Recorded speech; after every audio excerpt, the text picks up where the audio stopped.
Have you ever reached down to pet your dog, only to have them turn away? Maybe they licked their lips, maybe they moved back, or maybe they simply looked uncomfortable for reasons you couldn't understand. Most owners think the story begins when their hand touches their dog's fur, but dogs often notice something much earlier: the way you move, the way you approach, and the signals your body sends before contact ever happens. In fact, those few seconds before a touch may matter more than the touch itself. Today, you'll learn what dogs notice before they're petted, the subtle signs many owners miss, and how a few simple changes can help build more trust between you and your dog. Before we begin, don't forget to subscribe to Canine Connection for more videos about understanding dogs. Now, let's discover what your dog may be trying to tell you before your hand ever reaches their fur. Humans tend to focus on outcomes. We notice the hug, the handshake, the touch. Dogs often focus on the journey leading up to those moments. Imagine your dog is lying quietly on the floor. You suddenly stand up and walk directly toward them. Before you've even extended your hand, your dog has already noticed several things. They've seen your body shift. They've tracked your movement across the room. They've observed the speed of your approach, and they've begun making predictions. This isn't because dogs are suspicious. It's because dogs are excellent observers. For thousands of years, survival depended on reading movement. Movement often reveals intentions before sound ever does. Even today, dogs are remarkably skilled at reading human body language. That's why your dog may react differently depending on how you approach them.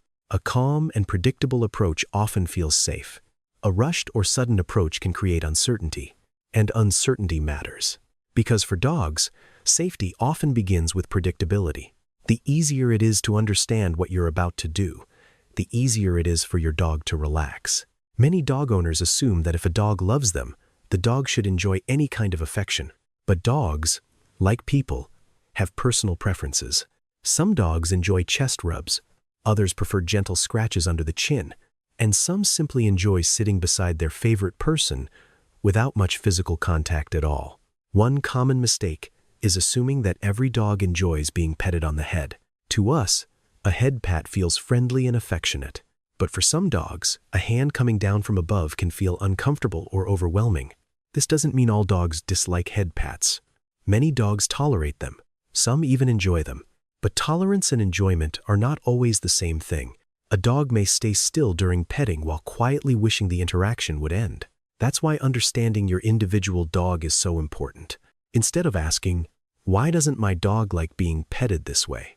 try asking, "What kind of touch does my dog actually enjoy?"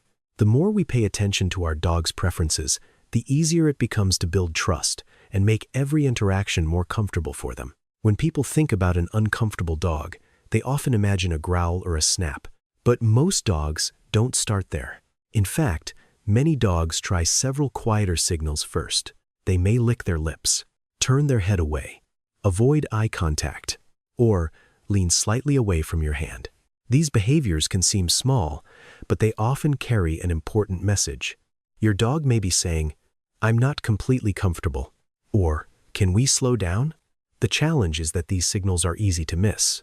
Many owners continue petting because their dog isn't barking, growling, or moving away. But discomfort doesn't always look dramatic. Sometimes, it's as subtle as a brief pause or a change in body posture. When these early signals are ignored, some dogs feel they need to communicate more clearly. That's often when a growl appears. From a human perspective, it can seem sudden, but from the dog's perspective, it may be the final step in a conversation that started much earlier. That's why learning to recognize these small signals is so important. The earlier we listen, the easier it becomes to help our dogs feel safe, understood, and respected.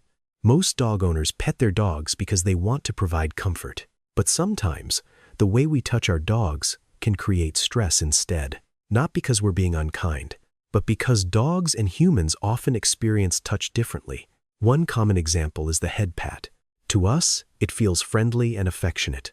But for some dogs, a hand coming down from above can feel uncomfortable or overwhelming. This doesn't mean all dogs dislike head pats. Many dogs tolerate them. Some even enjoy them. The important thing is learning what your dog prefers. Another common situation happens when a dog is resting. Perhaps they're relaxing on the couch or drifting off to sleep. Without thinking, we reach over and begin petting them. Our intention is loving, but being touched unexpectedly can be startling for some dogs, especially older dogs or naturally sensitive dogs. In many cases, the issue isn't the affection itself, it's the surprise. Dogs often feel more comfortable when they have a chance to notice our approach before contact happens. The more predictable our actions become, the easier it is for our dogs to relax and trust us. If you're enjoying this video so far, don't forget to like the video and subscribe to Canine Connection. Our goal is simple: helping dog owners better understand what their dogs are trying to say every day. Now, let's look at one simple technique that can help you understand whether your dog actually wants to be petted. So how can we tell whether a dog is enjoying an interaction? One simple method is called the pet pause test. The idea is easy. Pet your dog gently for a few seconds. Then stop and observe. Does your dog move closer? Do they nudge your hand? Do they lean into the contact? If they do, they're likely asking for more. But sometimes the opposite happens. Your dog looks away, moves to another spot, or simply continues resting. And that's important information too. It tells us that, at least in that moment, they may not want more physical contact. Neither response is wrong. The goal isn't to make your dog enjoy petting more. The goal is to understand what your dog is communicating. When dogs learn that their choices are respected, trust often grows stronger. And dogs that feel understood are more likely to feel comfortable around us. Many people think stronger bonds come from giving more affection, but dogs often teach us something different. Connection isn't about touching more. It's about understanding more.